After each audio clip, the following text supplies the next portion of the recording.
marka saddexdan nooc ayaan garanaysaa idinkala hadlayay markaan waxaysiinaynay ka aan runtii jecelahay inay Soomaalidu ka faa'iideysato wadamadan iyo deegaanada ay ka tagayaan wax ku soo kordhiso noloshooda iyo mustaqbalkoodana ku dhisto waxa weeyaan waa kan Canada oo isagu shaqadii iyo noloshii iyo sharcigii abadanka haba leh isla markaana kugu kalifaya inaad isdhisto oo xirfad aad yeelato luqadaada Ingiriiska dhisto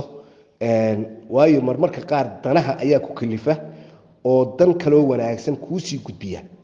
waxa laga yaabaa inaad dhibsato adigu labadan koores waqtiga ku lumaya yar ee 2-3 bilood ah